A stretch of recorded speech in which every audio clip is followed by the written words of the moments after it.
Cinema చూశాను భయ, ఇప్పుడే ఉందభయ సినిమా బాబా జాక్ సినిమా భయ.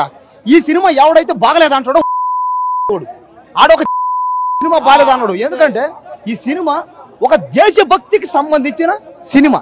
అసలు ఇలాంటి సినిమా ఎవడు అవుతుందా?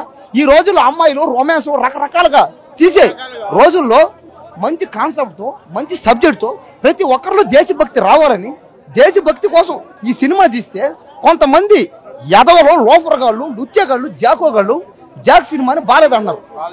కాబట్టి మానుకోండి ఇట్లాంటివి. దయచేసి దేశం కోసం తీసి సినిమాల్ని ఎంకరేజ్మెంట్ చేయండి. దయచేసి మాలాంటి వాళ్ళని డిస్కస్ చేయకండి, మమ్మల్ని వేరే లోకంలోకి లాక్కండి. ఇది ఒక దేశభక్తికి సంబంధించింది ఇది. కాబట్టి దేశభక్తికి సంబంధించినట్టు తీయండి. ఏంటంటే బాలేదంటారు? మ్యాజికే కదా నాకు టిల్లు కానీ గుంటూరు టాకీస్ కానీ సినిమాలన్నీ కలిపి మిక్సింగ్ అయిపోద్ది అంతే. కానీ ఆ సినిమాలు వేరు, ఈ సినిమా వేరుకుంది, కంప్లీట్ వేరు. అది ఇది వైష్ణవ్ యాక్టింగ్ కూడా చాలా బాగుంది. మరి రొమాన్స్ పరంగా ఎక్కువ లేకుండా కరెక్ట్గా అంటే ఎలా ఎవరెవరు ఏ ఏ క్యారెక్టర్ చేయరో దాని దగ్గర న్యాయం చేశారు అందరూ. సినిమా కేక ఉంది, సూపర్ ఉంది. చూశారు కదా, కొట్టుకున్నారు ఒక పక్క, జనాలు కొట్టుకుని సస్తున్నారు. ఒకడు బాగాలేదంటాడు, బాగుందంటాడు.